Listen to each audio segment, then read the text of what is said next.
మనం చూస్తున్నాము ఏదైనా తిరిగి వస్తుంది కానీ కాలం ప్రాణం ఒకసారి పోతే తిరిగి రావని మనం అనుకుంటుంటాం. అందుకనే ఎంత కష్టమైనా సరే ఆ సమయానికి మనము పోటీపడి మరి ముందుకెళ్దాం అనుకుంటాము. ప్రాణాల విలువ తెలుసు కాబట్టి ఎంత ఖర్చైనా పర్లేదు, ఎంత కష్టమైనా పర్లేదు వాటిని నిలుపుకోవడానికి ప్రతి ఒక్కరూ ప్రయత్నిస్తుంటారు. అందులో ముఖ్యంగా మన పిల్లలకు సంబంధించిన ప్రాణాలకు ఏదైనా ఆపద వచ్చింది అంటే ఎక్కడికైనా వెళ్ళి దాన్ని కాపాడుకునే ప్రయత్నం అయితే ఖచ్చితంగా చేస్తాం. అవసరమైతే దేవుడితో కొట్లాడడానికి కూడా సిద్ధం అన్నట్టుగా మనం ప్రిపేర్ అయిపోతాం. కానీ ఇదే విషయాన్ని అలసుగా తీసుకుంటున్నాయి కొన్ని కార్పొరేట్ ఆసుపత్రులు. వాళ్ళు ఏం చేస్తున్నారు అంటే ఎవరైనా సరే అనారోగ్యం అని చెప్పి అక్కడికి వెళ్ళారా వాళ్లకు ఆరోగ్యం కల్పిస్తాము, ప్రాణాలతో ఇంటికి పంపిస్తాము అంటూ ఆశ పెడతారు. వాళ్ళు మాత్రమే కాపాడగలుగుతామంటూ భరోసానిస్తారు. వీటికి ప్రతిగా వాళ్ళు అడిగేది కేవలం పైసలు మాత్రమే, డబ్బులు మాత్రమే అడుగుతారు. ఆ డబ్బులు ఇస్తున్నంతసేపు ప్రాణాలు కాపాడుతున్నామని చెప్తారు. ఒకవేళ నిజంగానే ప్రాణం నిలబడిందా అది మేము చేసిన కృషి అంటారు. అదే ప్రాణం పోయిందా మీకు ఆయుష్ తీరిపోయింది అంటారు. ఇలా మనుషులను మాటలతో మభ్యపెట్టి, అంతేకాకుండా వాళ్ళకు కౌన్సిలింగ్, ఎవరైతే రోగులు లోపలికి ఎంటర్ అవుతారో వాళ్ళకి కౌన్సిలింగ్ ఇచ్చి మరీ కాసుల కోసం, ఆ కలెక్షన్ల కోసం వాళ్ళు ముందుకు పోతూనే ఉంటారు. ఇలాంటి ఒక దయనీయమైన ఘటన నిన్న హైదరాబాద్లో జరిగింది. 10 ఏళ్ల శ్రీశాంత్ అనే ఒక అబ్బాయి ప్రాణం కాపాడుకోవడానికి ఆ కుటుంబం ఎన్నో కష్టాలు పడింది. దాదాపుగా 1.5 కోట్లకు పైగా ఖర్చు పెట్టి మరి ఆ అబ్బాయిని కాపాడుకునే ప్రయత్నం చేస్తే 5 నెలల పాటు తమ హాస్పిటల్లో ఉంచుకొని ఆ తర్వాత తనని ఒక మృతదేహంగా తిరిగి అప్పగించిన రెయిన్బో ఆసుపత్రికి సంబంధించిన మనము స్టోరీ చూడబోతున్నాం. ఆ స్టోరీ నిన్నమంతా మనం టెలికాస్ట్ చేశాము, మీరందరూ కూడా చూసే ఉంటారు. ఏదైతే రెయిన్బో హాస్పిటల్లో శ్రీశాంత్ అనే ఒక అబ్బాయిని, ఒక 10 ఏళ్ల అబ్బాయిని, ఒక కుర్రాడికి సంబంధించి తనకు లివర్కి సంబంధించిన సమస్య ఉంటే, అంటే మామూలుగా అయితే వాళ్ళ భాషలో చెప్పాలంటే పసరికలు వచ్చాయనే ఒక కారణంతో హాస్పిటల్ తీసుకెళ్తే ఆ లివర్ పాడైపోయింది. లివర్ ట్రాన్స్ప్లాంటేషన్ పేరుతో కొద్ది రోజులు, ఆ ఇన్ఫెక్షన్ పేరుతో మరికొద్ది రోజులు, దాదాపుగా 5 నెలల పాటు అక్కడ హాస్పిటల్లో పెట్టి 5 నెలల తర్వాత ఇన్ఫెక్షన్ కారణంగా తను చనిపోయాడని చెప్పి ఆ మృతదేహాన్ని తల్లిదండ్రులకు అప్పగించిన పరిస్థితి మనం చూస్తున్నాం. ఎందుకు మా అబ్బాయి చనిపోయాడు అంటే బెదిరింపులకు పాల్పడ్డారు. పోలీసులను తీసుకొచ్చి మరి వాళ్ళని కన్విన్స్ చేసి వాళ్ళను ఒత్తిడి తెచ్చి మరి ఆ మృతదేహాన్ని అక్కడి నుంచి తీసుకెళ్లేలా చేసిన రెయిన్బో ఆసుపత్రికి సంబంధించిన యాజమాన్యానికి సంబంధించిన ఇష్యూస్ అన్నీ మనం నిన్న బీఆర్కే న్యూస్లో ఎక్స్క్లూజివ్గా చూసాం. దాని కొనసాగింపుగా ఇవాళ ఆ బాధితుల సంఖ్య రోజురోజుకు పెరుగుతోంది. ఆ బాధితులు మరికొద్ది మంది మన స్టూడియోకి వచ్చి వాళ్ళ బాధను వెలగక్కోవాలనే ఒక ప్రయత్నం చేస్తున్నారు. అందులో భాగంగా మరి కాసేపట్లో మరొక బాధితుడు మనతో పాటు లైవ్లో జాయిన్ అవుతారు. అయితే నిన్న జరిగిన ఇష్యూ ఏదైతే ఉందో శ్రీశాంత్కి సంబంధించిన ఇష్యూకి సంబంధించి చాలా కీలకమైన అంశం. ఎందుకంటే దాదాపుగా 5 నెలల పాటు ఆ అబ్బాయిని అక్కడ ఉంచుకొని ఆ తర్వాత జరిగిన తంతు మొత్తం తెలిసిన ఒక వ్యక్తి మనతో పాటు లైవ్లో ఇవాళ స్టూడియోలో జాయిన్ అయ్యారు. భట్టు వెంకన్న గారు. ఈయన ఆల్ ఇండియా బంజారా సేవా సంఘం జాతీయ కోశాధికారి. అలాగే ఎవరైతే నిన్న మృతి చెందిన శ్రీశాంత్కి సంబంధించిన కుటుంబానికి సన్నిహితులుగా మనకు తెలుసు. మొదటగా ఆయనతో మాట్లాడే ప్రయత్నం చేద్దాం. ఆ తర్వాత మరింత మంది మనతో పాటు బాధితులు జాయిన్ అయ్యే అవకాశం ఉంది. అంతేకాకుండా మేము ఇప్పటికే మా స్క్రీన్ పైన నెంబర్లు మేము స్క్రోల్ చేస్తున్నాము. రెయిన్బో హాస్పిటలే కాదు, ఏదైనా కార్పొరేట్ హాస్పిటల్ బాధితులు ఒకవేళ మీరైతే ఆ నెంబర్ కాల్ చేసి మీ బాధలను మాతో పంచుకోవచ్చు. దాన్ని ప్రపంచానికి తెలియజేసే ప్రయత్నం అయితే మేము ఖచ్చితంగా చేస్తాం. భట్టు వెంకన్న గారు, వెల్కమ్ టు ది స్టూడియోస్. నమస్తే అండి. చూస్తున్నామంటే నిన్న శ్రీశాంత్కి సంబంధించి, ఎందుకంటే అక్కడ దాదాపుగా 10ల సంఖ్యలో జనాలు వచ్చారు. ఆ అబ్బాయి చావును జీర్ణించుకోలేని వాళ్ళు, ఆ మృతికి సంబంధించిన విషయాన్ని జీర్ణించుకోలేక చాలామంది అక్కడ బారులు తిరిగిన పరిస్థితి మనం చూస్తున్నాం. అదే సందర్భంలో ఎందుకు ఆ అబ్బాయి చనిపోయాడన్న ఒక ప్రశ్న వేస్తే హాస్పిటల్ వాళ్ళు చాలా సింపుల్గా చెప్పేస్తున్నారు. కానీ బట్ ఆ కుటుంబం పడిన బాధ మాత్రం మీకు మాత్రమే తెలుసు. సో ఏంటి అసలు ఆ ఇష్యూకి సంబంధించి మీకున్న సమాచారం ఏంటి, అసలు ఏం జరిగింది అక్కడ? నమస్తే అండి, నా పేరు భట్టు వెంకన్న. నేను ఆల్ ఇండియా బంజారా సేవా సంఘానికి జాతీయ కోశాధికారిగా సేవలు అందిస్తున్నాను ఈ గిరిజన జాతికి. సైదోనిగడ్డ తండ, రావల్కోల్, మేడ్చల్, మల్కాజ్గిరి జిల్లాలో ఒక గిరిజన కుటుంబం మోహన్ నాయక్, జ్యోతి దంపతులకు ఒక బాబు శ్రీకాంత్ అనే ఒక్కడే ఒక బాబు. ఆ బాబుకి జాండీస్ కారణంగా మన రెయిన్బో హాస్పిటల్లో జాయిన్ చేసినప్పుడు కేవలము ఒక 5-6 లక్షల్లో ఈ బాబుకి ఈ జబ్బుని మేము నయం చేయగలుగుతాము అని చెప్పినప్పుడు ఈ నిరుపేద గిరిజన కుటుంబం హాస్పిటల్ని నమ్మి, యాజమాన్యాన్ని నమ్మి అక్కడ జాయిన్ చేయడం జరిగింది. అయితే వారేం చేశారంటే ఒక నెల రోజుల పాటు ట్రీట్మెంట్ చేసిన తర్వాత ఈ బాబుకి లివర్ మొత్తం ఖరాబ్ అయిపోయింది కనుక ఎవరిదైనా లివర్ని ఇస్తే మేము మళ్ళా ఆపరేషన్ చేసి సక్సెస్ చేస్తామని వారు చెప్పడము.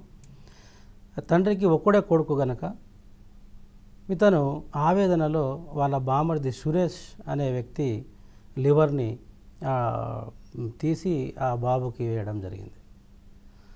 6 లక్షలు 10 లక్షల రూపాయలు అని చెప్పి జైన్ చేసిన ఈ రెయిన్బో యాజమాన్యము అమెరికా నుంచి ఇంజక్షన్లు తీసుకురావాలా, జర్మన్ నుంచి ఇంజక్షన్లు తీసుకురావాలా, తర్వాత వివిధ ఇతర రాష్ట్రాల నుంచి ఇంజక్షన్లు తీసుకురావాలని చెప్పి ఆ బాబుకి దాదాపుగా 5 లక్షలు 10 లక్షలు 15 లక్షలు ఆ విధంగా ఈ చెప్తా ఉంటే మా బాబు బతుకుతాడనే ఆశలో ఆ మామ సురేష్ అనే అబ్బాయి వాళ్ళ మామ లివరు ఇచ్చేయడం జరిగింది.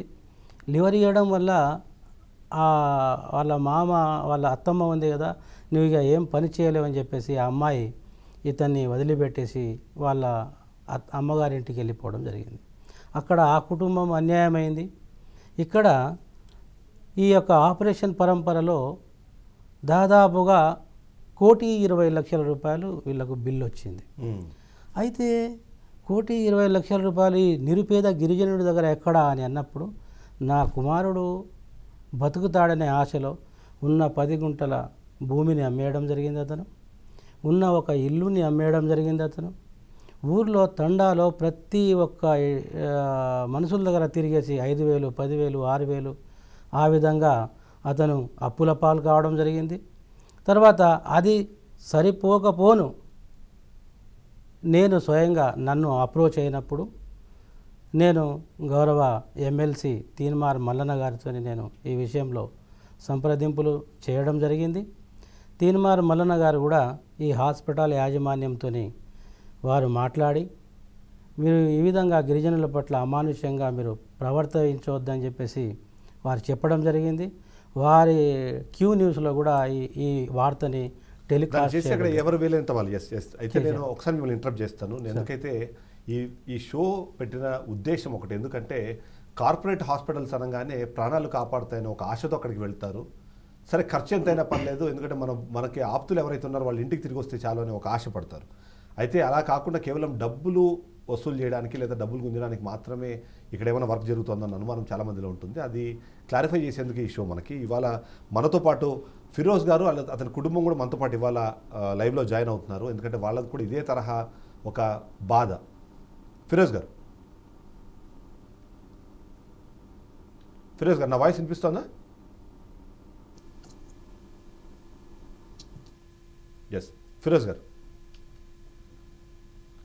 నా వాయిస్ వినిపిస్తుందా మీకు? మీ వాయిస్ కొంచెం లో ఉందండి. యా, ఒక్కసారి నా వాయిస్ ఒకసారి మీకు మళ్ళీ వాళ్ళు కనెక్ట్ చేస్తారు. అయితే ఫిరోజ్ గారు ఇక్కడ అంటే మిమ్మల్ని ఈ సందర్భంలో, ఎందుకంటే మీరు ఆల్రెడీ మీ అబ్బాయిని కోల్పోయిన తర్వాత ఇలా మాట్లాడించడం అనేది చాలా కష్టసాధ్యమైన విషయమే. మీరు మాట్లాడడం కూడా చాలా ఇబ్బందితో కూడుకున్న విషయం. అయినా సరే అసలు ఏం జరుగుతుంది కార్పొరేట్ హాస్పిటల్లో, ముఖ్యంగా రెయిన్బో హాస్పిటల్లో ఏం జరుగుతుంది? ఎవరైనా సరే పేషెంట్ అక్కడికి వెళ్ళాలి అంటే ఎంత నమ్మకంతో అక్కడికి వెళ్ళొచ్చు అన్న ఒక ప్రశ్న ఏదైతే ఉందో ఆ ప్రశ్నకు సమాధానం వెతికే క్రమంలోనే నేను మిమ్మల్ని క్వశ్చన్స్ అడుగుతాను. అందులో కంపల్సరీ ప్రజలను దీని నుంచి కాపాడే ఒక ప్రయత్నం తప్ప ఇంకా వేరే ఉద్దేశం లేదు. ఫిరోజ్ గారు, అయితే మీ ఇష్యూ గురించి చెప్పండి. అంటే మీ అబ్బాయి కూడా అక్కడ చనిపోయారని చెప్పారు. సో ఏంటి అక్కడ ఏం జరిగింది? అసలు మీ అబ్బాయి ఎంత ఏజు, ఏ ఇబ్బందితో మీరు అక్కడికి వెళ్ళారు, ఆ తర్వాత అక్కడ ఏం జరిగింది? మా బాబుకి 10 years అండి. యాక్చువల్గా సెకండ్ రోజు మార్నింగ్ తీసుకెళ్ళాము హాస్పిటల్కి. 2 days ఫీవర్ వచ్చింది. తర్వాత ఫీవర్ కూడా తగ్గిపోయింది. అయితే సండే రోజు చాలా స్టమక్ పెయిన్ ఉంది, వామిటింగ్స్ అవుతున్నాయి అని చెప్పాడు. అయితే మండే మార్నింగ్ హాస్పిటల్కి తీసుకెళ్ళాము. మండే మార్నింగ్ ఎమర్జెన్సీ వార్డులో నుంచి ఐసీయూలోకి తీసుకువెళ్తున్నామని చెప్పారు. ఐసీయూలోకి తీసుకువెళ్ళిన తర్వాత 4 hours 5 hours వరకు కూడా ఎవరిని పంపించలేదు. ఇంకా తర్వాత నేను ఏమైంది, బాబుని లోపలికి తీసుకువెళ్ళారు, ఇంతవరకు ఏంటి ఇంకా ఏం రిప్లై ఇవ్వలేదు అని అంటే అప్పుడు గొడవ పెట్టుకుంటే లోపలికి పంపించారు. లోపలికి పంపిస్తే బాబు యాక్టివ్గానే ఉన్నాడు, మాట్లాడుతున్నాడు. మమ్మీ ఆకలేస్తుంది, వాటర్ తాగించండి మమ్మీ అని అడుగుతున్నాడు. 1/2 hour వరకు కూర్చున్నాను బాబు దగ్గర. మళ్ళీ బయటకు వచ్చిన తర్వాత మళ్ళీ 3-4 hours వరకు పంపించలేదు. ఈవినింగ్ 5:30 6 అవుతుంది. మళ్ళీ నేను అడిగితే మళ్ళీ లోపలికి పంపించారు. మళ్ళీ బాబు యాక్టివ్గానే ఉన్నాడు. స్టమక్ పెయిన్ వస్తుంది మమ్మీ అని అన్నాడు. ఏసీ ఏసీ పని చేయట్లేదు. ఏసీ పని చేయట్లేకపోతే నేను అన్నాను, ఐసీయూలో ఏసీ పని చేయకపోవడం ఏంటండి, బాబు సఫికేషన్ ఫీల్ అవుతున్నాడు, బాబుకి చాలా చెమటలు పడుతున్నాయి, బాబు కింద మీద అవుతున్నాడు, ఏసీ పని చేయకపోవడం ఏంటి, వేరే బెడ్ అయినా చేంజ్ చేయండి అని అడిగాను. అడిగితే అట్లా బెడ్ చేంజ్ చేయరండి, మొత్తం పెట్టేస్తున్నాయి కదా, అట్లా బెడ్ చేంజ్ చేయరు అని అన్నారు. ఓకే. అదేంటండి బాబు చాలా సఫికేషన్ ఫీల్ అవుతున్నాడు అని నేను పరిగెత్తుకుంటూ వెళ్ళి మా హస్బెండ్ ని వాళ్ళని అందరినీ పిలిచాను. పిలిస్తే అప్పటి వరకు బాబు బానే ఉన్నాడు, మాట్లాడుతున్నాడు. సడన్ గా పిలిచి బాబుకి యూరిన్ రావట్లేదు, మార్నింగ్ నుంచి 3 బాటిల్స్ ఫ్లూయిడ్ పెట్టాము, యూరిన్ రావట్లేదు, యూరిన్ పైప్ పెట్టాలి అని అన్నారు. యూరిన్ పైప్ పెట్టాలి అంటే నేను మా హస్బెండ్ లోపలికి వెళ్ళి బాబుతో చాలాసేపు మాట్లాడాము. ఓకే. పొట్ట మీద మొత్తం చేసి చేయబెట్ట అని అంటే, లేదు యూరిన్ పైప్ పెట్టాలండి అని చెప్పి మమ్మల్ని బయటకు పంపించేశారు. వాడు వద్దు మమ్మీ నువ్వు వెళ్ళకు అని ఏడుస్తున్నాడు, అయినా కానీ పంపించేశారు. యూరిన్ పైప్ పెట్టినప్పుడు అక్కడ ఏసీ వర్క్ చేయట్లేదు, అక్కడ బాబుకి కరెక్ట్ ట్రీట్మెంట్ ఇవ్వలేదు. బాబుకు ఉన్న ప్రాబ్లం ఒకటైతే, వాళ్ళు అసలు మార్నింగ్ 6 o'clock కి తీసుకెళ్ళాం మండే మార్నింగ్, వాళ్ళు ఈవినింగ్ వరకు కూడా బాబుకి ఏ ట్రీట్మెంట్ చేయలేదు. ప్లేట్లెట్స్ డౌన్ అయిపోయినప్పుడు బాబుకి ఫస్ట్ ప్లేట్లెట్స్ ట్రీట్మెంట్ చేయాలి, వాళ్ళు కరెక్ట్ ట్రీట్మెంట్ ఇవ్వలేదు. నా మంచిగున్న బాబుని తీసుకువెళ్ళి వాళ్ళ చేతుల్లో పెట్టి నాకు శవం చేసి ఇచ్చారు. తర్వాత యూరిన్ పైప్ పెట్టాలి అన్నారు, యూరిన్ పైప్ పెట్టాలి అని చెప్పి మమ్మల్ని బయటకు పంపించేశారు. అక్కడ ఏసీ పని చేయట్లేదు, ఒక ఫ్యాన్ లేదు, బాబు మొత్తం చెమటలు అయిపోయాడు. నేను ఒక 1 hour వరకు ఒక అట్ట తీసుకొని విసురుతూనే ఉన్నాను బాబు దగ్గర. బాబు చాలా కింద మీద అయిపోతుండే. రౌండ్స్ డాక్టర్ లేడు, బాబుని అడ్మిట్ చేసుకున్న డాక్టర్ లేడు, ఎవ్వరు లేరు. అవుతున్నాడండి, డాక్టర్స్ ఎవ్వరు లేరు. ఏంటంటే రౌండ్స్ కి వెళ్ళారు అని అడిగారు. అబ్బాయి మీరు ఏ సమయంలో తీసుకెళ్లారు హాస్పిటల్ కి? మండే మార్నింగ్ 5:30 6 o'clock కి మేము హాస్పిటల్ కి తీసుకెళ్ళాము. ఈవినింగ్ వాళ్ళు 9:30కి ఒక రిపోర్ట్ వచ్చింది, 11:30కి ఒక రిపోర్ట్ వచ్చింది. అప్పటి వరకు కూడా వాళ్ళు ఈ ప్రాబ్లం ఉంది అని మాకు ఏం చెప్పలేదు. ఈవినింగ్ అయిన తర్వాత మీ బాబుకి యూరిన్ రావట్లేదు, మీ బాబుకి లివర్ ఖరాబ్ అయిపోయింది, లంగ్స్ ఖరాబ్ అయిపోయింది, కిడ్నీ ఖరాబ్ అయిపోయింది అని ఏమేమో చెప్పారు. చెప్పి హాస్పిటల్ తీసుకెళ్లే ముందు వరకు కేవలం కడుపు నొప్పి అన్న ఒక్క ప్రాబ్లం తప్ప ఇంకా వేరే ఏం లేవు. మీరు హాస్పిటల్ తీసుకెళ్లేంత వరకు బాబుకి కడుపు నొప్పి తప్ప ఇంకా వేరే ఎలాంటి సమస్య లేదు? లేదండి, కడుపు నొప్పి కొంచెం వామిటింగ్స్ ఉన్నది, ఆ రీజన్ కి తీసుకుపోయాం మా బాబుని. వాడు మండే రోజు బాగానే ఉండే, ట్యూస్డే రోజు కూడా బాగానే ఉండే, వెన్స్డే రోజు స్కూల్ కి వెళ్ళి హాఫ్ డే నుంచి ఫోన్ వచ్చింది, జస్ట్ ఫీవరిష్ ఉన్నాడు బాబు, వీక్ ఉన్నాడు అని. ఫీవర్ కూడా ఏం లేదు. బుధవారం రోజు బాగానే ఉన్నాడు, గురువారం రోజు కూడా బాగానే ఉన్నాడు, శుక్రవారం కూడా బాగానే ఉన్నాడు, ఫుల్ యాక్టివ్ గా ఉన్నాడు వాడు. సాటర్డే రోజు కూడా ఇక్కడ ఇంటి దగ్గర జనరల్ ఫిజిషియన్ దగ్గర తీసుకువెళ్ళి వాడికి మెడిసిన్స్ అవన్నీ ఫస్ట్ డేనే హాస్పిటల్ కి తీసుకెళ్ళాము. ఇక్కడ టెస్ట్లు కూడా చేయిస్తే జస్ట్ ప్లేట్లెట్స్ పడిపోయి నెగిటివ్ కూడా వచ్చింది, డెంగ్యూ నెగిటివ్ అని వచ్చింది. బాబుకి ఏ ప్రాబ్లం అన్నది కరెక్ట్ వాళ్ళు చూడకుండా జస్ట్ డెంగ్యూ ఉంది అనే డెంగ్యూ ట్రీట్మెంట్ చేస్తున్నాము. రెయిన్బో హాస్పిటల్ ఏ బ్రాంచ్ తీసుకెళ్లారు మీరు ఫస్ట్? ఎల్బీ నగర్ బ్రాంచ్ అండి. ఓకే, ఎల్బీ నగర్ బ్రాంచ్ తీసుకెళ్లారు. ఆ తర్వాత అక్కడ నుంచి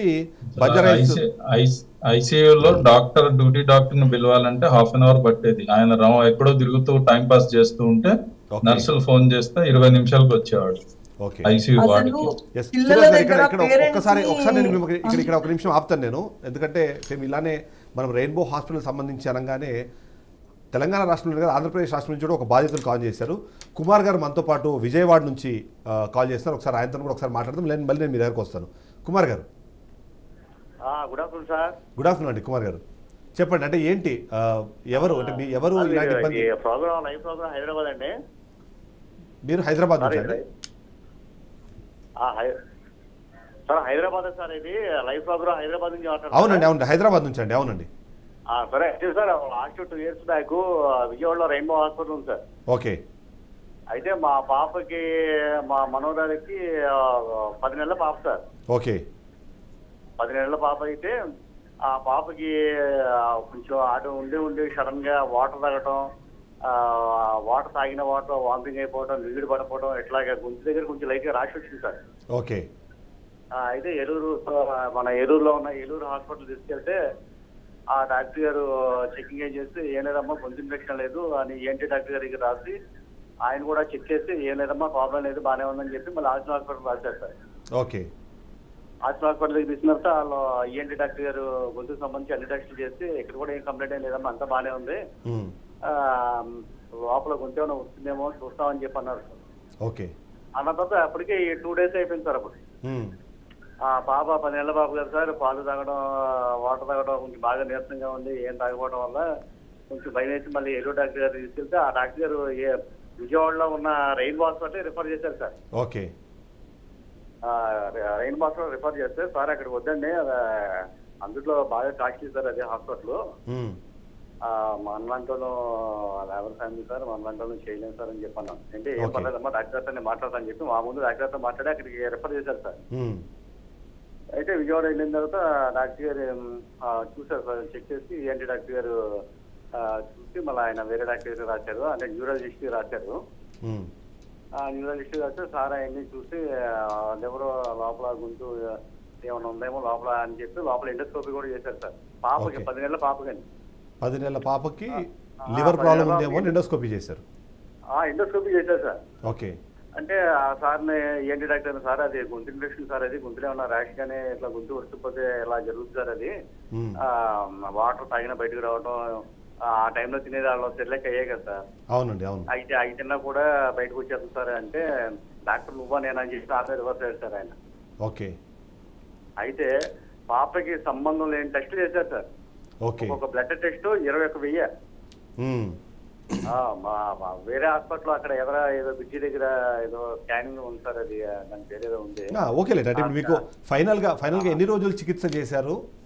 అయితే ఇప్పుడు ఇంచుమించు ఒక 10 days వరకు ఉంచేసారు sir. Okay 7 days sir. 7 days చేసిన తర్వాత ఈ బ్లడ్ టెస్ట్లు, ఈ స్కానింగ్లు, తర్వాత నరం సంబంధించిన టెస్టులు అన్ని చేశారు సార్. ఓకే ఆ సంబంధం లేని టెస్టులు చేసి సార్ అది గొంతు ఇన్ఫెక్షన్ సార్, దాని గురించి ఒకసారి పట్టించుకోండి సార్ అంటే డాక్టర్ గారు నువ్వా నేనని చెప్పి నా మీద సార్ ఆయన ఆ టెస్ట్లు అన్ని చేశారు, అంతా అయిపోయింది సార్. లాస్ట్ డాక్టర్ గారిని గట్టిగా అడిగాను సార్. ఓకే గట్టిగా అడిగితే ఆయన ఏంటంటే వెంటనే గొంతుకు సంబంధించి 2 టానిక్లు రాశారు సార్. 200 రూపాయలు టానిక్ ఒకటి, 150 రూపాయలు టానిక్ ఒకటి, 70 రూపాయలు టానిక్ ఒకటి రాశారు సార్. అవి నైట్ ఆ టానిక్ వాడితే మార్నింగ్ వాటర్ తాగుతుంది సార్. ఓకే మార్నింగ్ వాటర్ తాగేస్తుంది, సెల్లాకి తినేస్తుంది, అంతా బాగానే ఉంది, కంప్లీట్ క్యూర్ అయిపోయింది. ఓకే ఇంకెంటనే డిశ్చార్జ్ చేస్తారు వచ్చారు. ఇంతకీ విషయం ఏంటంటే సార్, ఆశ్చర్యం ఏంటంటే ఇంకా ఆ టెస్ట్లు రాలేదు సార్. టెస్ట్ రిపోర్ట్స్ రాలేదు. టెస్ట్ రిపోర్ట్ రాలేదు. ఇంచుమించు ఒక 15 days 20 days పడుతుంది సార్. ఇంకా సో ఫైనల్ ఇప్పుడు పాప ఎలా ఉంది ఇప్పుడు? పాప బాగుంది సార్, ఏం లేదు సార్, అది అదే ఇన్ఫెక్షన్ వల్ల కొంచెం అలా అయింది అంతే తప్ప. సో అయితే వీళ్ళు వెరీ కామన్ గా, అయితే మీరు చెప్పిన దాని ప్రకారం వెరీ కామన్ గా ఎవరు వచ్చినా సరే, ఏ ఉద్దేశంతో వచ్చినా సరే భారీగా టెస్ట్లో రాయడము, దానికి లివర్ ప్రాబ్లమ్ అనో లేకపోతే కిడ్నీ ప్రాబ్లమ్ అనో చెప్పి పేషెంట్లను బెదిరియడం, మీకు అదే జరిగిందా? అవును సార్. కాకపోతే ఏంటంటే ఆ డాక్టర్ గారు చెప్పిన సమాధానం బట్టి ఏంటంటే పాపు ఏదో కొంచెం భయం వేస్తుంది సార్. ఆయన అలా సంబంధం లేకుండా చెప్పాడు, అది వాటర్ ఎక్కడికో టెస్ట్ లాగా వెళ్ళిపోతే లేదా వేరే చోటకి వెళ్ళిపోతే ఊరు అందరూ ఇలా చనిపోతారు, అది అలా చెప్పి భయపెట్టాడు సార్. ఏంటంటే మేము ఆ టైంలో అదే ఇంకా కంపల్సరీ చిన్నపిల్లలు అనేటప్పటికీ మీరు ఇంత మరి కాస్త భయపడే అవకాశం. Thank you. భయపడ్డాం సార్. భయపడి ఏదో గవర్నమెంట్ చేసిన సమయం ఉంటే వెంటనే దాన్ని అందేసి ఆ ట్రీట్మెంట్ ఖర్చు పెట్టుకున్నాం sir. Okay thank you Kumar. 7 రోజులకి 1,07,000. Okay right. సో మొత్తానికైతే ఇక్కడ చూస్తున్నాం కుమార్ అని చెప్పేసి విజయవాడ నుంచి ఒక ఆయన కాల్ చేశారు. తన మనవరాలకు సంబంధించి 7 రోజులు బాగుంటే అదే ₹1,00,000 పైననే బిల్లు వేశారు అన్నది తను చెప్పే ప్రయత్నం చేసినట్టున్నారు. మనము ఎక్కువ మంది కాల్స్ని తీసుకోవాలని చెప్పి దాన్ని కొన్ని మధ్యలోనే దాన్ని కట్ చేయాల్సిన అవసరం వస్తుంది. అంటే అవసరం ఉన్నా లేకపోయినా ఎవరు వెళ్ళినా సరే వేలాది రూపాయల టెస్టు రాస్తారు అన్నది ఇక్కడ అర్థమైపోయింది. 1,20,00,000 ఖర్చు అయిందంటే 1,20,00,000 ఖర్చు అవుతుందా అని కూడా కొంతమంది ప్రశ్నలు అడుగుతున్నారు. దాన్ని కూడా ఒకసారి మాట్లాడదాం. మరొకసారి వెంకన్న గారు, సో అంటే శ్రీశాంత్కి సంబంధించి చూసినప్పుడు 1,20,00,000 ఎందుకు ఖర్చు అయిందని చాలామందిలో ఉంది. సరే పక్కన పెడితే ఏంటంటే ఇప్పుడు వాళ్ళకి చెప్పినా వీళ్ళకి చెప్పినా ఎవరికైనా సరే ఏంటంటే బతికిస్తామని ఒక ఆశ కల్పించడము, బతకాలి అంటే ఈ టెస్ట్ చేయాలనే ఒక ఆలోచన విధానంలోకి పేషెంట్లను తీసుకెళ్లే ప్రయత్నం చేస్తున్నట్టున్నారు. శ్రీశాంత్ విషయంలో ఏం జరిగింది? అదే సార్, ఎప్పుడు అలా జరిగినప్పుడు ఇతను అప్పుల పాలైపోయి ఆ 1,20,00,000 రూపాయలకి కట్టడం జరిగింది అని ఈయన చెప్పినప్పుడు ఇది నిజమా కాదా అని నేను హాస్పిటల్కి వెళ్ళినాను మా సంఘ నాయకునిగా. వెళ్ళిన తర్వాత ఈ మోహన్ నాయక్ యొక్క బిల్లులని నేను పరిశీలన చేయడం జరిగింది. చేసినప్పుడు ఆ బిల్స్ అన్నీ కూడా ఒక 80 లక్షలకు ఉన్నాయి. తర్వాత నేను ఆ డాక్టర్ యాజమాన్యాన్ని అందరినీ కూర్చోబెట్టి మాట్లాడడం జరిగిన వాళ్ళు ఏమన్నారంటే, లేదండి ఇది 80 లక్షలు కాదు, కేవలం 49 లక్షలు మాత్రమే అయినాయి అని వారు చెప్పడం జరిగింది. సరే, ఏది ఏమైనా 49 లక్షలు, 50 లక్షలు, 80 లక్షలు అంటే ఒక సామాన్యమైన నిరుపేద గిరిజన కుటుంబం లక్షలల్లో ఇవాళ కార్పొరేట్ వైద్యాన్ని అందుకోవాలని అంటే చాలా ఇది శోచనీయమైనటువంటి వ్యవహారం. దీని గురించి నేను గౌరవ ముఖ్యమంత్రి గారికి గిరిజన సమాజం తరపున నేను హంబల్ రిక్వెస్ట్ చేస్తున్నా. జరిగిన దాని మీద ఏదైతే కార్పొరేట్ వ్యవస్థ ఉందో హాస్పిటల్స్, ఇది మన రెయిన్బో హాస్పిటల్ కావచ్చు, ఇంకా వేరే ఏమైనా హాస్పిటల్స్ కావచ్చు, ఏది అయినా సరే ఇటువంటి కార్పొరేట్ ఎవరైతే అన్యాయం చేస్తున్నారో ప్రజల పట్ల, వాళ్ళ పట్ల మీరు సరైన న్యాయ విచారణకు ఆదేశించి అటువంటి హాస్పిటల్స్ మీద మీరు సరైన చర్యలు తీసుకుంటూనే ఈ గిరిజనుడు 1,20,00,000కు అన్ని టోటల్గా కొలాప్స్ అయిపోయినటువంటి ఈ కుటుంబానికి సీఎం రిలీఫ్ ఫండ్లో మీరు ఆ కుటుంబానికి ఆదుకోవాలని చెప్పేసి నేను 2 చేతులు జోడించి నేను ముఖ్యమంత్రి గారికి అపీల్ చేస్తా ఉన్నా గిరిజన సమాజం తరఫున. రైట్. అయితే ఇక్కడ చాలా క్లియర్గా అర్థమవుతుంది, డబ్బులు అన్నదే మాత్రం అక్కడ ప్రధాన ప్రాతిపదికగా మొత్తం చికిత్స నడిపారు అన్నది. అయితే ఇక్కడ కొద్ది ఇన్ఫర్మేషన్ కూడా నేను ప్రేక్షకులకు ఇచ్చే ప్రయత్నం చేయాలి. ఎందుకంటే రెయిన్బో హాస్పిటల్ సంబంధించిన PR అంటే చాలా సంబంధించిన ఒక ప్రతినిధి నాతో రాత్రి మాట్లాడారు. ఎందుకంటే ఎప్పుడైతే మనం BRK నుంచి ఈ వార్తలు టెలికాస్ట్ చేస్తున్న క్రమంలో తను ఫోన్ చేసి మీరు ఒక వర్షన్ మాత్రమే తీసుకున్నారు, 2వ వర్షన్ తీసుకోకుండా మీరు ఎలా టెలికాస్ట్ చేస్తారు అనే విధంగా అడిగే ప్రయత్నం చేశారు. బట్ అది తనకు కూడా తెలుసు. ఎందుకంటే ఈ ఇష్యూని మేము ప్రజల ముందు తీసుకురావడం కన్నా ముందే నేను అదే వ్యక్తికి, అదే ప్రతినిధికి కాల్ చేసి ఇలా మీ మీద ఆరోపణలు వస్తున్నాయి, మీరు దాని గురించి ఏమైనా మాట్లాడతారంటే మీరు ఆల్రెడీ లైవ్ పెట్టేసిన తర్వాత ఇంకా నన్ను అడగడం ఏంటి అని చెప్పి ఫోన్ కట్ చేశారు. కానీ BRK న్యూస్ ఎప్పుడు జర్నలిజం ఎథిక్స్ని ఫాలో అవుతుంది కాబట్టి ఆ జర్నలిజం ఎథిక్స్ని ఫాలో అయ్యే క్రమంలోనే మేము ఆయన్ని మాట్లాడడం జరిగింది. ఆయన వర్షన్ ఇవ్వమని చెప్పారు. ఆయన వర్షన్ ఇస్తాన్నారు. బట్ ఇప్పటిదాకా అయితే వాళ్ళ వర్షన్ నాకు ఇప్పటిదాకా అందలేదు. వాళ్ళు రిజైండర్ ఇస్తామన్నారు, రిజైండర్ అయితే నేను ఇప్పటివరకు నాకు అందలేదు. అయితే ఈ సందర్భంలో ఏదైతే ఇప్పటిదాకా జరుగుతూ వచ్చిందో ఆ జరుగుతున్న దాన్ని మనం లైవ్ టెలికాస్ట్ చేస్తూ ఏదైతే లైవ్ టెలికాస్ట్ ఉందో లైవ్ టెలికాస్ట్లో చాలా ఇంట్రెస్టింగ్ క్వశ్చన్స్ కొని వచ్చాయి. ఎందుకంటే చాలామందికి అనిపిస్తుంటుంది, ఎందుకంటే రెయిన్బో హాస్పిటల్ అనగానే ఏదో 1-2 కేసెస్ జరుగుంటాయి, అయినా సరే వాటిని మనం ఇంతగా సర్క్యులేట్ చేయాల్సిన అవసరం ఉందా అనే విధంగా కూడా కొద్దిమంది మాట్లాడుతూ ఉంటారు. వాళ్ళందరికీ ఏంటంటే సమాధానం చెప్పాలి అంటే, మనకి ఏదైతే లైవ్లో కమెంట్స్ చేశారు చాలామంది, ఆ కమెంట్స్ చదివి వినిపించాల్సిన అవసరం అయితే మనకు అనిపిస్తుంది. ఎందుకంటే రెయిన్బో హాస్పిటలే కాదు, చాలా కార్పొరేట్ హాస్పిటల్స్ ఉన్నాయి. డబ్బుల పేరుతో రోగుల ప్రాణాలను హరించడం కన్నా ముందు వాళ్ళ ఆస్తులని, వాళ్ళకున్న అంటే వెల్త్ని, హెల్త్ ఇస్తామని చెప్పి వాళ్ళ వెల్త్ని కాజేస్తారని మనకు తెలుసు. ఎందుకంటే ఒక పర్సన్ కేశవ దుబా అనే ఒక పర్సన్ మన లైవ్లో మెసేజ్ చేశారు. ఆయన ప్రకారం ఏంటంటే రెయిన్బో నుంచి కాపాడండి, ఎందుకంటే ఫీవర్ అని వస్తే ₹1,00,000, డెలివరీ అని వస్తే 5 లక్షలు అక్కడ కలెక్ట్ చేస్తారంటూ ఆయన చేశాడు. అక్కడ చూసిన అవినీతి, కబ్జాలు, దోపిడీ ఎక్కడ చూసినా సరే అని చెప్పానన్నారు. అదే కాకుండా వరెస్ట్ హాస్పిటల్ ఇన్ హైదరాబాద్ అని చెప్పి ఒక వ్యక్తి మాట్లాడితే వరెస్ట్ స్టాఫ్ అండ్ డాక్టర్స్ అని చెప్పి ఇక్కడ ఇంకొక కమెంట్ వినిపిస్తుంది. సో దీన్ని బట్టి చూస్తే ఇంతకుముందు మనకు ఫిరోజ్ గారు కూడా ఇంతకుముందు మనకు చెప్పారు చాలా క్లియర్గా, డాక్టర్ని పట్టుకోవాలంటే 20 నిమిషాలు వెయిట్ చేయాల్సిన పరిస్థితి ఉంది. వాళ్ళు మనం పిలిచిన తర్వాత 20 నిమిషాల తర్వాత కూడా వాళ్ళు రాలేదు. అలాంటి సిచ్యువేషన్లో మేము మా బాబుని అక్కడ పెట్టాల్సిన పరిస్థితి, ICUలో పెట్టిన తర్వాత కూడా అక్కడ ఏసీలు పనిచేయక ఉక్కపోత పోసిన పరిస్థితి మేము చూసామని చెప్పారు. మరొకసారి ఫిరోజ్ గారు కూడా మనతో పాటు లైవ్లో జాయిన్ అయ్యారు. ఫిరోజ్ గారు, ఇక్కడ అంతా మెయిన్ డాక్టర్స్ ఎవరు చూడరు సార్, అంతా డ్యూటీ డాక్టర్స్. వాడు జూనియర్ డాక్టర్ ఉంటాడు, వానికి ఐడియా ఉండదు ఏం ట్రీట్మెంట్ చేస్తున్నారు.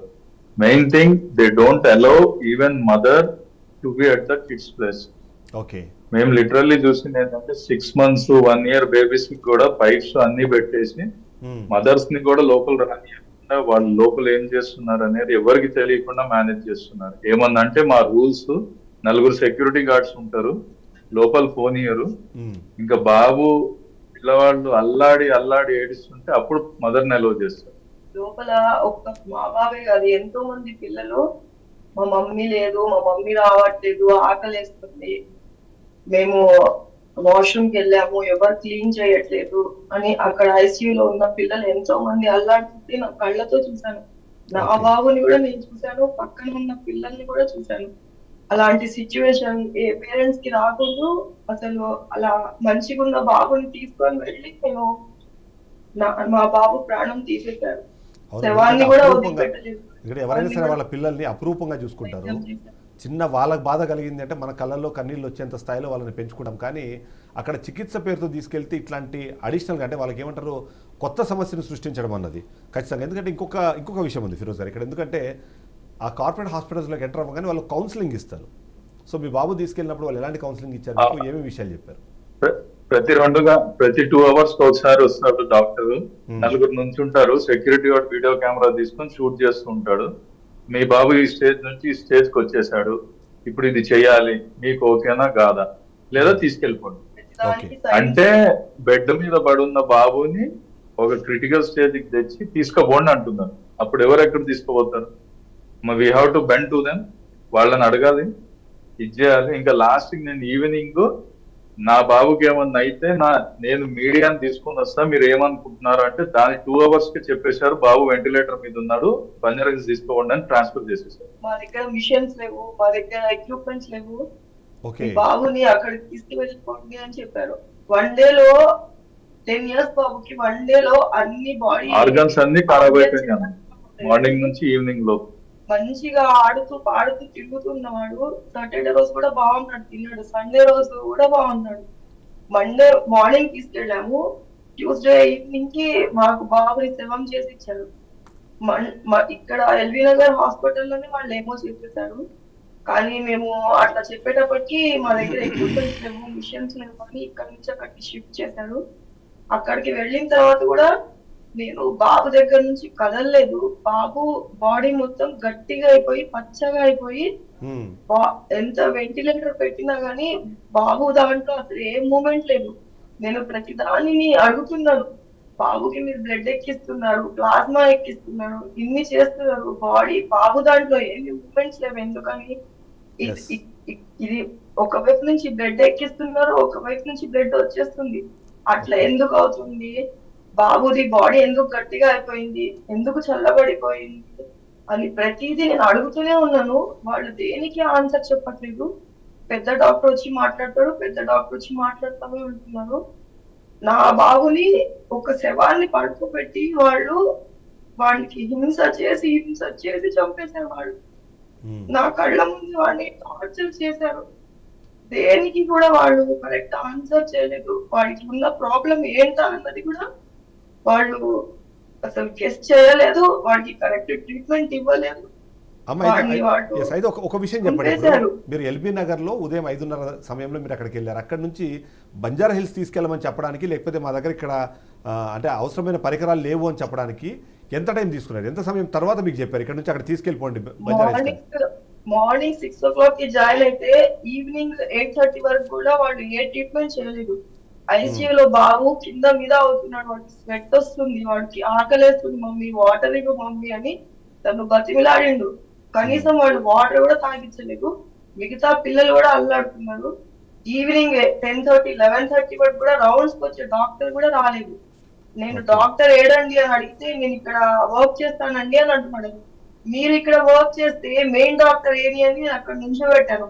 నుంచోబెడితే నైట్ 11:30, 12:30 మేబీ 12:30, 1:30కి ఆ మెయిన్ డాక్టర్ వచ్చాడు. డాక్టర్ కన్నా డాక్టర్ సురేష్ కుమార్ నైట్ 1:30కి వచ్చి 11:30, 12:30, 11:30కి ఒకసారి కౌన్సిలింగ్ ఇచ్చారు. మీ బాబుకి వెంటిలేటర్ పెట్టాలి, మీ బాబుకి యూరిన్ పైప్ పెట్టాలి అని. బాబుకి యూరిన్ పైప్ పెట్టేటప్పుడు అక్కడ ఏసీ పనిచేయట్లేదు. ఐసీయూలో ఏసీ పనిచేయకపోవడం ఏంటండి అంటే ఏసీ పాడైంది, ఏసీ రిపేర్ చేసి అతను వస్తున్నాడు అని చెప్పారు. ఒక 2-3 hours నా బాబు అల్లాడాడు. స్వెట్, ఫేస్ మొత్తం స్వెట్ వచ్చేసి నేను అట్ట తీసుకొని విసురుతున్నా. ఒక 1 hour విసిరాను. పేరెంట్స్ ని ఎవరిని అసలు లోపలికి రానివ్వట్లేదండి. లోపల ఐసీయూలో పిల్లలు నైట్ 11:30కి ట్రాన్స్ఫర్ చేయాలని చెప్పి ట్రాన్స్ఫర్ చేసేసారు. మార్నింగ్ 4:30 వాళ్ళే అంబులెన్స్ తెచ్చి అన్ని అరేంజ్ చేసుకొని ట్రాన్స్ఫర్ చేసేసారు. ఫిరోజ్ గారు మీరు లైన్ లోనే ఉండండి. మీరు లైన్ లో ఇంకొక కాలర్ వచ్చారు. ఆ కాలర్ తో మాట్లాడి నేను మళ్ళీ మీ దగ్గరకు వస్తాను. రమేష్ గారు మనతో ఫోన్ లైన్ అందుబాటులోకి వచ్చారు. తను ఎస్ఎఫ్ఐ ఆర్గనైజేషన్ సంబంధించిన వ్యక్తి, ప్రైవేటు కార్పొరేట్ హాస్పిటల్ సంబంధించి మాట్లాడాలనుకుంటారు. రమేష్ గారు. హలో రమేష్ గారు చెప్పండి. సార్ రమేష్ గారు చెప్పండి. రమేష్ గారు రావట్లేదండి. రమేష్ గారు వినిపిస్తుందా? చెప్పండి, వినిపిస్తుంది, చెప్పండి నాకు. ఓకే సార్, ఇప్పుడు రెయిన్బో హాస్పిటల్ ఒకటే కాదు, ఇలాంటి హాస్పిటల్స్ చాలా ఉన్నాయి. కేవలం ధనార్జనే ధ్యేయంగా మాత్రమే నడిపిస్తున్నటువంటి హాస్పిటల్ చాలా ఉన్నాయండి. ఇందులో ముఖ్యంగా రెయిన్బో హాస్పిటల్ సంబంధించి హైదరాబాద్ లో 3 బ్రాంచులు పెట్టుకొని రాష్ట్ర వ్యాప్తంగా అనేక బ్రాంచులలో ఇదే జరుగుతుంది. ఒక్క బ్రాంచ్ లో కూడా ఎక్కడ కూడా సరైన సౌకర్యాలు లేవు. రెండోది, నైపుణ్యులైనటువంటి డాక్టర్స్ కూడా లేరు. ఇందులో కేవలం జూనియర్ డాక్టర్లతోని ఏదో పీజీ చేసినటువంటి కొంతమంది డాక్టర్లతో మాత్రమే ఈ హాస్పిటల్ నడుస్తుంది. ఏదో కొంతమంది రాజకీయ ఉంటారు. ఇట్లాంటి హాస్పిటళ్లను వెంటనే ప్రభుత్వం చర్యలు తీసుకోవాల్సింది కోరుతున్నాం మేము. ఏంటంటే ముఖ్యంగా ఇప్పుడు గిరిజన విద్యార్థి కావచ్చు, ఇంకో విద్యార్థి కావచ్చు, చిన్నపిల్లలు కావచ్చు, ఏ రకమైనటువంటి మనుషులైనా సరే, ఇప్పుడు ఏంటంటే చిన్నపిల్లలు ముఖ్యంగా రేపటి భావి భారత పౌరులు వాళ్ళకి ఎటువంటి వైద్యం అందించాలండి ఇప్పుడు ఉన్నటువంటి పరిస్థితుల్లో? చెప్పండి రమేష్ గారు. ఇటువంటి పరిస్థితుల్లో ఎటువంటి వైద్యం అందించాలి? రేపటికి మనకు ఉపయోగపడే విధంగా ఉండాలి. వీళ్ళని తీర్చిదిద్దుకుంటేనే మనకు రేపటి భవిష్యత్తు ఉంటుంది. వీళ్ళని బలంగా తీర్చిదిద్దుకుంటేనే మనకు రేపటి భవిష్యత్తు. అట్లాంటి వాళ్ళని కూడా ఈ రోజు డబ్బు పేరుతో వాళ్ళ ఆశతో ఇట్లా చంపేయడం అన్నది ఖచ్చితంగా చర్యలు తీసుకోవాల్సిన అవసరం ప్రభుత్వానికి అయితే ఖచ్చితంగా ఉంది. మరొక కాలర్ కుషాయిగూడ నుంచి లక్ష్మీనారాయణ గారు ఉన్నారు. లక్ష్మీనారాయణ గారు. లక్ష్మీనారాయణ గారు వినిపిస్తుందా వాయిస్? వినిపిస్తుంది సార్. చెప్పండి లక్ష్మీనారాయణ గారు, మీరు ఈ కార్పొరేట్ హాస్పిటల్ కానివ్వండి లేకపోతే ఇలాంటి ప్రైవేట్ హాస్పిటల్తో మీరు ఎదుర్కొన్న సమస్య ఏంటి? సార్ ఇప్పుడు ఈ రెయిన్బో ఒకటే కాదు సార్, 2-3 మేము మాకు ఇంకా ఉన్నాయి, కానీ మేమైతే రెయిన్బోలో పడ్డాం సార్. ఆ బాధ ఏ హాస్పిటల్లో? Rainbow sir. రెయిన్బో హాస్పిటల్లోనే. ఓకే, ఎక్కడండి, ఏ బ్రాంచ్? బ్రాంచ్ ఐడియా ఉందా? అది బ్రాంచ్ కరెక్ట్ గుర్తులేదు సార్. రెయిన్బోనే సార్. ఓకే. అయితే 1 డే ఉంచారు సార్. చాలా చిన్న ట్రీట్మెంట్. కరోనా వచ్చిన 2 years బ్యాక్ అన్నమాట. ఓకే. డెంగ్యూ ఫీవర్ కోసం మేము అపాయింట్ అయ్యాము. ఒక 20,000 10,000 తో అయిపోయే ఫీజ్ కి 82,000 తీసుకున్నారు సార్ మా దగ్గర. ఓకే. ఎందుకంటే సార్ ఇంతనంటే పాప బతకదు అది ఇదని భయపెట్టారు సార్. ఆ టైంలో డెంగ్యూ ఫీవర్స్ బాగా వచ్చిన టైంలో భయపెట్టారు. మీ పాప ఏజ్ ఎంత? ఆ ఏజ్ అప్పుడు పాపకి ఒక 2 years ఉంటుంది సార్. ఏజ్ తిన్నా కూడా వామిటింగ్ చేసుకుంటుంది. 2 years or 3 years ఉంటుంది సార్. అప్పుడు కొద్దిగా మేము ఆ పాప ఏం చెప్పుకోలేదు, ఏం తిన్నా కూడా భయపడుతుందంటే మాకు తెలిసిన వేరే డాక్టర్స్ మాత్రం ఏం కాదు తగ్గిపోతున్నా కూడా మేము భయపడిపోయి వేరే దగ్గరలో ఉండే హాస్పిటల్స్కి వెళ్తే అక్కడెక్కడా కూడా ఖాళీ లేవనేపటికి మేము అక్కడికి వెళ్ళాం సార్.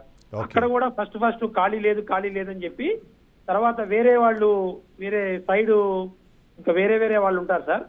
వాళ్ళు సైడ్ నుంచి వచ్చి మేము మాట్లాడుతూ ఉండండి అని డాక్టర్ గారి దగ్గర తీసుకెళ్తే డాక్టర్ గారికి వాళ్ళు సైడ్ చేస్తారు సార్. ఇదంతా దాన్ని ఏమంటారంటే నాకు చెప్పడానికి కూడా అర్థం కావట్లేదు. డ్రామా ప్లే చేస్తారు. ఒక డ్రామా సార్. వాళ్ళకి తెలుసు సార్, ఒక 10,000 నుంచి 15,000 వరకు అది అంతా అయిపోతుందని వాళ్ళకి తెలుసు సార్. కానీ మన యొక్క టెన్షన్ ని వాళ్ళు క్యాష్ చేసుకోవాలని ఆ రకంగా నిజంగా వీళ్ళు డాక్టర్స్ కాదు సార్, వీళ్ళు దానికి పేరుగా చెప్పాలా ఉగ్రవాదులా అనిపిస్తుంది సార్ నాకైతే. ఒక చదువుకున్న ఉగ్రవాదులా. చావు ప్రస్తావన తెచ్చారా వాళ్ళు ఆ టైంలో మీతో మాట్లాడుతున్నప్పుడు? అప్పుడు లోపలికి వెళ్ళాను సార్. ఒక ఐసీయూలోకి తీసుకెళ్లారు. ఈ భయపెట్టారు సార్. 2-3 పేషెంట్లను చూపించి సార్ వీళ్ళు ఇలా ఉంది పరిస్థితి, వీళ్ళది ఇలా ఉంది పరిస్థితి అని భయపెట్టారు సార్. భయపెడితే ఇక నేను చాలా మిడిల్ క్లాస్ సార్. నేను ఒక 20,000 30,000 వరకు పెట్టుకుందాం అని మనసులో అనుకున్నా కూడా ఒక 10,000 అయిపోయిందని పైకి అంటాం కదా సార్ ఎవరైనా. ఓపెన్ అయితే సార్ మీరు అమౌంట్ విషయం ఇప్పుడు మాట్లాడద్దు, ముందైతే ఒక 30,000 కట్టిందని 30,000 35 ఒకసారి కట్టించారు సార్. తర్వాత ఇంకో 50 ఇస్తే కానీ పంపిస్తాం. ఒక్క రోజు 1.5 డేనే ఉన్నాను సార్. ఇది జరిగి 5 years అయింది సార్. మీరు ఈ ప్రోగ్రామ్ చూస్తుంటే నేను అప్పటి విషయం గుర్తొచ్చి ఆవేశం తట్టుకోలేక మీకు కాల్ చేశాను సార్. మా ఉద్దేశం కూడా అదే. ఎందుకంటే సమాజంలో ఉండాల్సిన హాస్పిటల్ అయితే కాదు సార్ ఇది. ఇది ఒక పెద్ద, నాకు తెలిసి ఓనర్ అసలు మనిషో మరి కాదో నాకైతే తెలియదు సార్. ఆయన కూడా అడిగే ప్రయత్నం చేద్దాం. ఎందుకంటే నేను కూడా వాళ్ళ టైం అడిగాను. నిజంగానే ఎందుకు ఇంత డబ్బు ఆశ ఎందుకు? మీరు సేవా దృక్పథంతో డాక్టర్ అయ్యారా, లేకపోతే డబ్బులు సంపాదించే ఉద్దేశంతోనే డాక్టర్ అయ్యారా అనేది కూడా ప్రశ్నించాల్సిన అవసరం మనకు కనిపిస్తుంది. ఒక షార్ట్ బ్రేక్ తీసుకుందాము. అయితే నా రిక్వెస్ట్ ఏంటంటే, రెయిన్బో హాస్పిటల్ సంబంధించిన వ్యక్తులు ఈ లైవ్ షో చూస్తున్నారు నాకు తెలుసు. దయచేసి మీకు కూడా అంటే మీ వర్షన్ చెప్పడానికి కూడా మేము అవకాశం ఇస్తాము. మీకు నా నంబర్ తెలుసు, అంతేకాకుండా మీకు మా ఆఫీస్ తెలుసు. అవకాశం ఉంటే మీరు మా ఆఫీస్కి వచ్చినా సరే నేను మీకు లైవ్లో మాట్లాడే అవకాశం ఇస్తాను. ఎందుకంటే ఇప్పటిదాకా నిన్న మీరు మాట్లాడినప్పుడు మీరు ఏమన్నారంటే వరల్డ్ క్లాస్ సర్వీసెస్ మేము ఇస్తున్నామన్నారు. వరల్డ్ క్లాస్ సర్వీసెస్ అంటే ప్రపంచంలో లేని ఖర్చులు రోగుల దగ్గర, రోగుల బంధువుల దగ్గర కలెక్ట్ చేయడమే మీ వరల్డ్ క్లాస్ సర్వీసెస్ అనేది ఒక ప్రశ్న నా దగ్గర ఉంది. ఆ ప్రశ్నకి మీరు సమాధానం చెప్పాల్సిన అవసరం ఉంది.